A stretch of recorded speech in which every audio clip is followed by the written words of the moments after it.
Je l'ai ouvert parce qu'en fait, je me retrouve avec un petit problème. C'est que il ne fonctionne pas en multitension. C'est-à-dire que je peux brancher une batterie de 48 volts dessus. Il va fonctionner, mais par contre, j'ai plus le mode EBS d'activer. Donc dès que je dépasse les 45 volts, et le mode EBS n'est plus actif. Et donc je suis embêté avec ça. Alors du coup je l'ai ouvert. Donc ça se présente toujours comme ça. Et on remarque que... Tac, je vais essayer de zoomer. Hop, tac. Alors... Je vais prendre un petit bout de fil pour vous montrer. Alors ici on a la case 60 volts. Et on voit qu'il manque une micro-résistance ici. Donc je vais faire un petit zoom. Hop, je sais pas si vous allez voir. Hop là. Voilà, on a le mode 60 volts. Après ça, c'est des options qui ne sont pas câblées. Donc à côté, on a la masse GND. Alors j'ai fait quelques tests et ça va se jouer sur le pont diviseur ici, qui est câblé juste après le plus VCC. Donc lui, il va alimenter une série de résistances, de micro-résistances pour faire un pont diviseur et ensuite envoyer l'information au microprocesseur. Alors donc j'ai mesuré aux bornes de ce pont diviseur, il ne faut pas dépasser les 3 volts. Donc avec une batterie de 36 volts, j'ai 3 volts aux bornes de cette résistance. Et quand je branche une batterie de 48 volts, je me retrouve avec du 3,6 volts. Donc du coup, le contrôle ne passe plus en frein régénérateur. Et j'ai vu qu'il manquait une micro-résistance ici, reliée à la bande 60 volts. Alors pour obtenir les 3 volts, j'ai dû trouver une résistance à câbler ici. Généralement on fait juste un shunt et ça passe, mais là ça ne passe pas. Alors du coup moi j'ai trouvé la valeur de 4 kg, donc je vais faire la manip avec vous.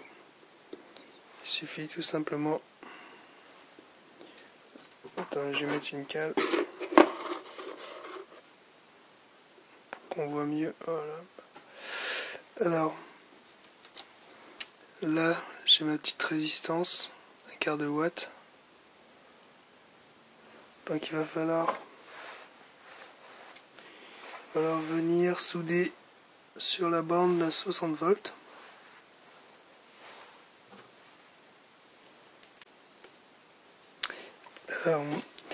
Alors du coup j'ai soudé ma petite résistance de 4 kg, 4 kg 7. Donc je me suis repris sur la dernière borne de la résistance manquante ici là. Celle-ci communique avec le pont diviseur et je l'ai relié à la masse. Donc le 60 volts, la case 60 volts va être validée à la masse. Donc voilà. Alors maintenant, je vais vous montrer juste le petit test. Là du coup maintenant j'ai utilisé mon pack LiPo 3x4S qui donne du 48. Donc on va brancher. Tac. Et là on voit que j'ai shunté pour simuler le frein Hall. Donc j'ai juste pris le plus 5 volts que j'ai relié avec le gris pour envoyer du 5 volts sur le frein haut. Donc maintenant on voit que le moteur est en mode freinage électrique. et éventuellement aussi récupération d'énergie. Donc cette manipulation fonctionne. Maintenant je peux aller jusqu'à 60 volts avec le frein régénérateur sans problème. Alors comme tant que j'y suis, étant donné que le contrôle est ouvert, je vais éventuellement aussi rajouter, je modifier le shunt avec la résistance R005. Donc voilà, là j'ai de la place là sur ce contrôle. J'ai de la place pour rajouter une autre résistance.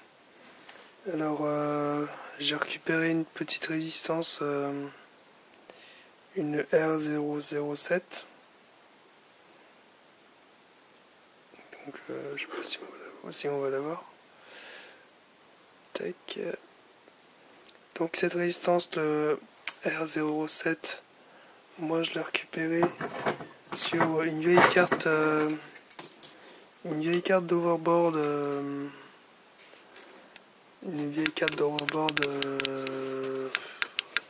de récupération, hein. Donc elle était soudée ici. Donc j'ai juste dessoudé et récupéré. Et maintenant je vais la placer puis faire la soudure pour modifier le shunt. J'avais déjà fait une vidéo sur comment modifier le contrôleur pour avoir un peu plus de puissance d'appel en ampérage. Donc là c'est tout simple, il faut refaire la manipulation et puis souder la résistance en parallèle avec la R05. Voilà, donc je vais passer à la soudure et puis ça va être vite fait. Voilà. Donc là j'ai chauffé mon fer à souder, puis on va venir installer la nouvelle résistance.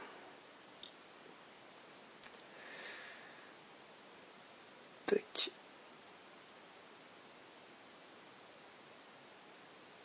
On la place bien, on chauffe. Une fois que c'est bon, on relâche d'un côté. Et puis il va venir souder de l'autre. Et pour la placer, il faut toujours souder un côté d'abord. Comme ça, on peut la placer mieux comme on veut. Et une fois que c'est bien placé, on vient tout simplement faire les deux jonctions. Donc voilà, j'ai modifié mon contrôleur. Alors sur mon deuxième contrôle que j'ai ouvert, il n'est pas tout à fait pareil. Et on voit que la résistance qui manquait a été posée, hein. Donc du coup j'ai juste besoin de faire le strap avec une goutte d'étain pour rejoindre le GND puis la case 60 volts, en faisant une petite boulette d'étain comme ça pour valider le mode 60 volts. Alors j'ai mesuré la résistance qui manquait sur l'autre contrôleur. Donc c'est une valeur d'à peu près 2 kΩ, la valeur exacte. Donc voilà pour cette petite remarque.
7 ampères.